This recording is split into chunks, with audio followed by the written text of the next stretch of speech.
Give thanks and praise, much love to all the lovely people out there.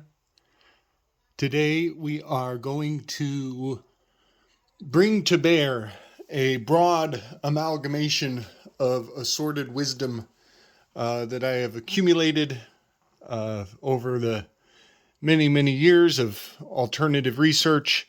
And a lot of what is laid out here on my little dry erase board is a reflection back on some of the subject matter that was brought to bear on my glorious experience on the Weaving Spiders podcast.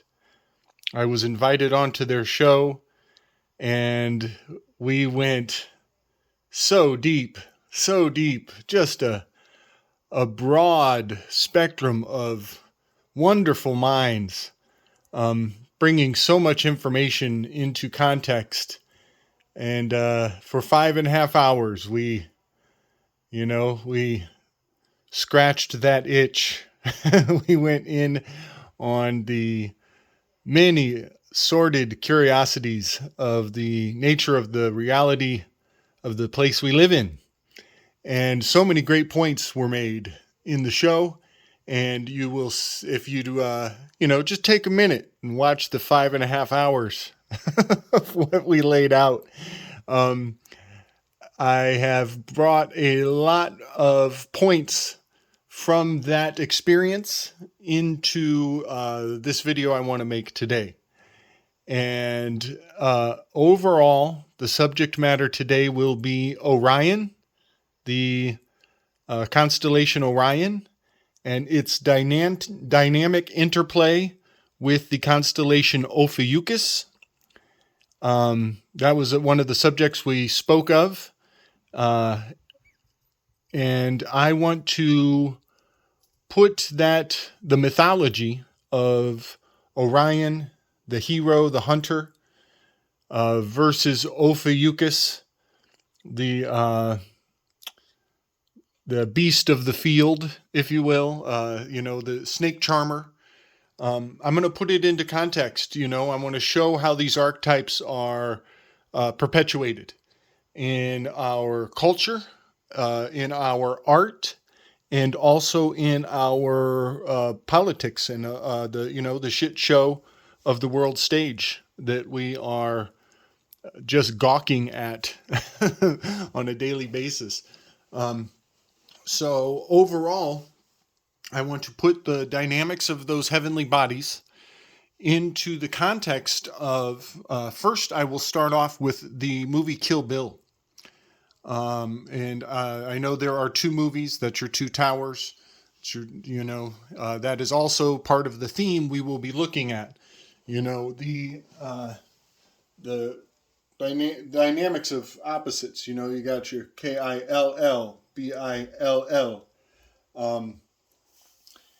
and how in so many ways, the two towers are metaphors for the Urim and the Thummim, the two stones that Hercules used to pass judgment. The same concept was embedded into the breastplates of armor in Hebrew mythology. And those two stones are used to pass judgment. And I want to kind of put all of the myths multiculturally into modern day context. So I'm going to start with Kill Bill.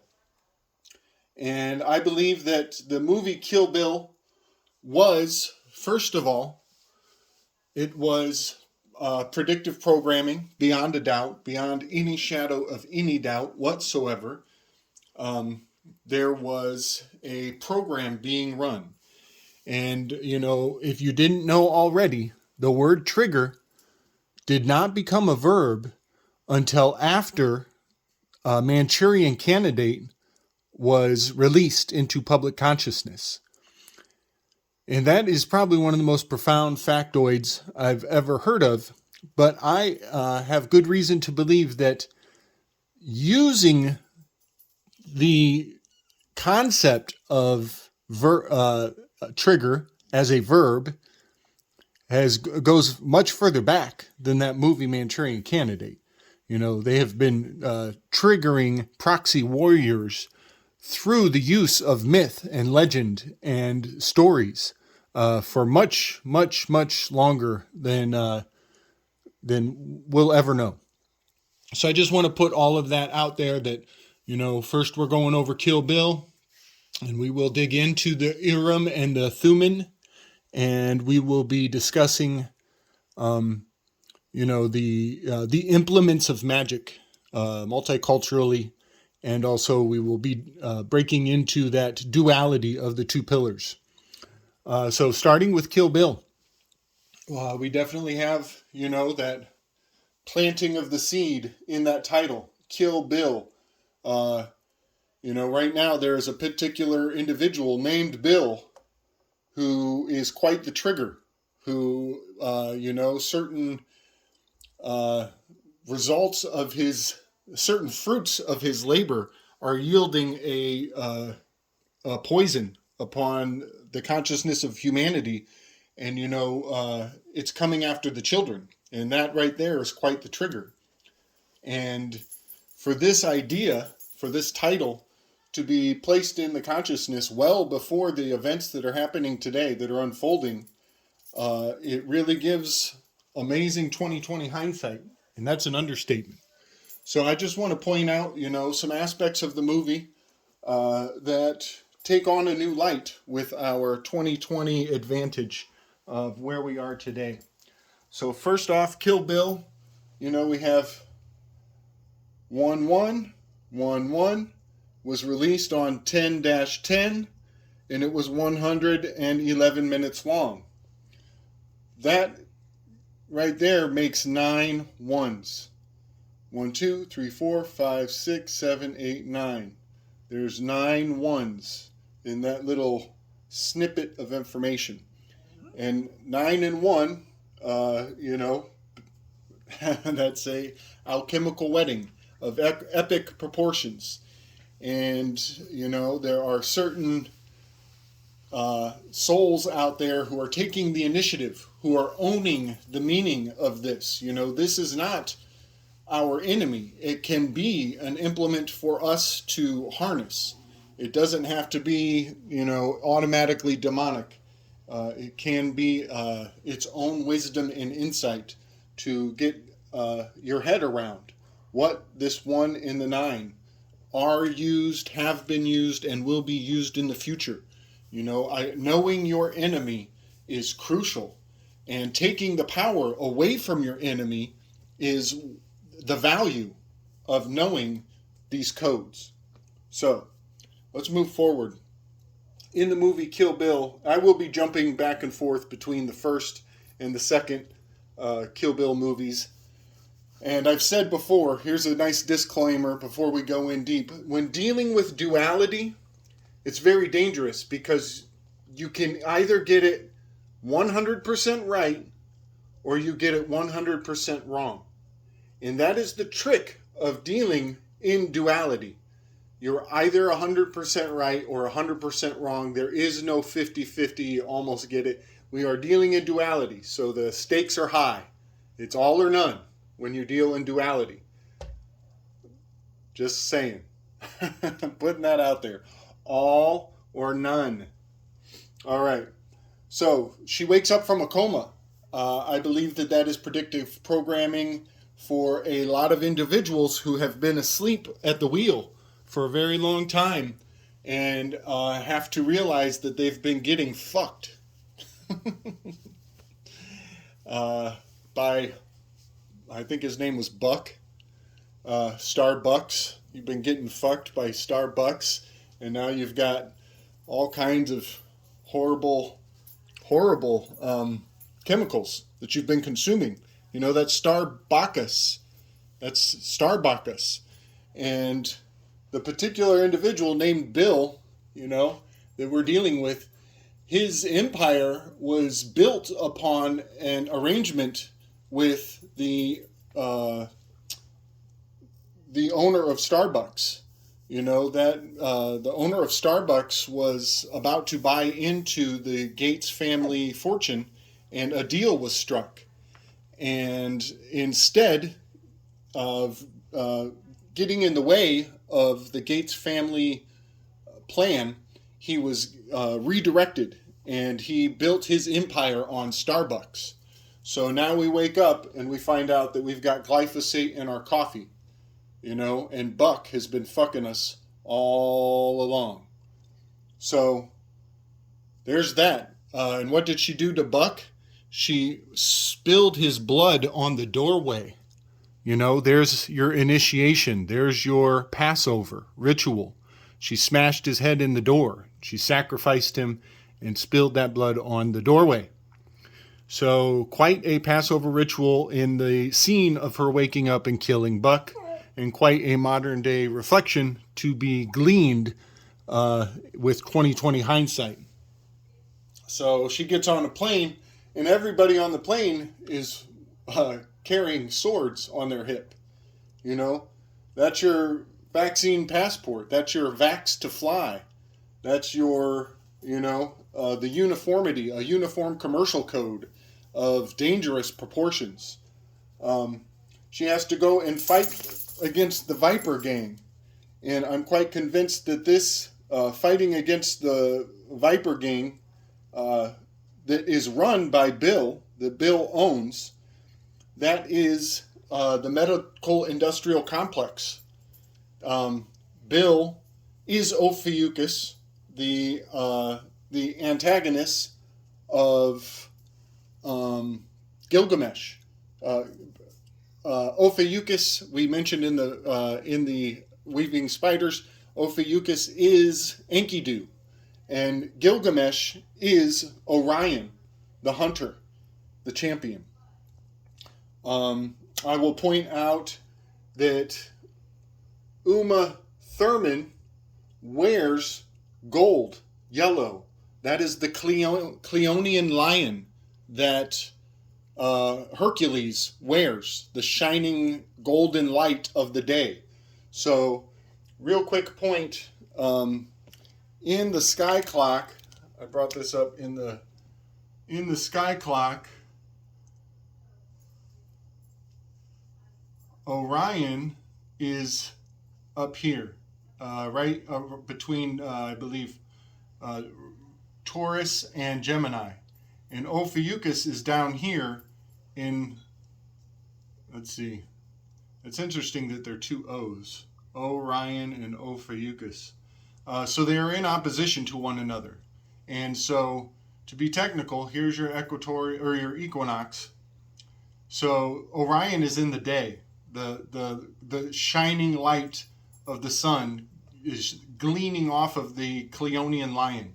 And Ophiuchus is in the darkness, is the animalistic base underworld implication there. So we have, this is Bill, and he is the serpent charmer, and Orion is Uma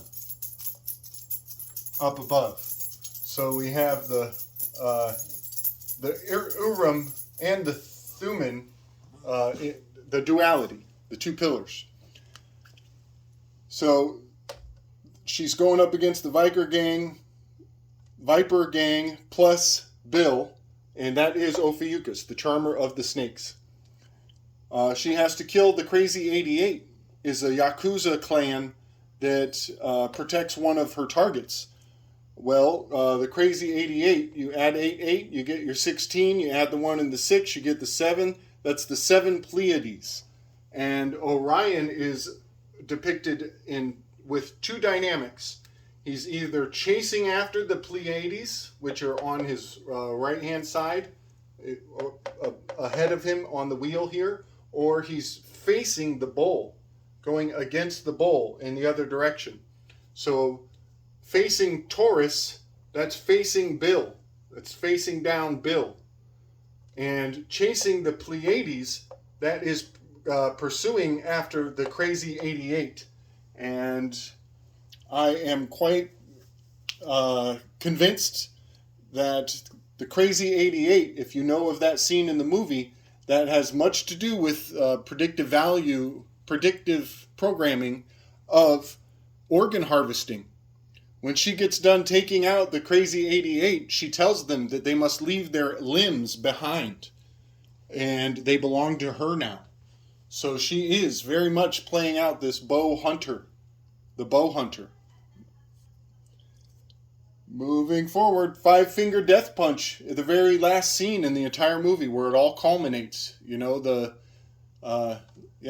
culmination of everything is the Five Finger Death Punch, where she kills Bill. She attains that goal. The spell is achieved, and that, to me, he takes 5 steps and he falls into a field.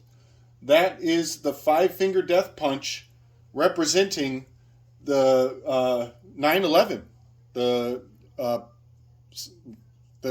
Pentagon taking a hit, and something crashing in Shanksville. Kill Bill falls in the middle of a field when he dies. So it has kind of a future and past value, but I'm quite sure that the Five Finger Death Punch is a kind of a healing back to Shanksville. And in Weaving Spiders, something really amazing that Chance brought up is the term alternative, and that really got my mind going. I got a lot to say about that, but I will point out alternative. I see quite a theme rolling out with that concept in mind. You know, when colonialization came to the Americas, they named the natives Indians and gave them an inappropriate name, as though to remove them from the land and place them in a whole nother country. They altered their native title.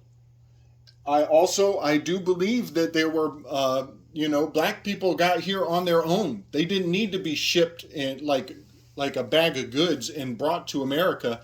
I'm pretty sure that black people were here already, and it ties into the Hyksos Exodus and the fact that Egypt was America. And so calling Africans African Americans, you're altering their nativity. So this is a pattern. This is a dangerous pattern.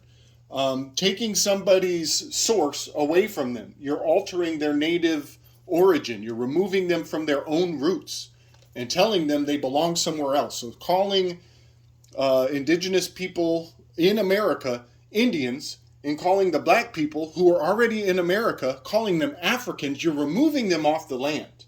And that's a very dangerous spell to be dealing with. And we, unknowingly, we perpetuate it.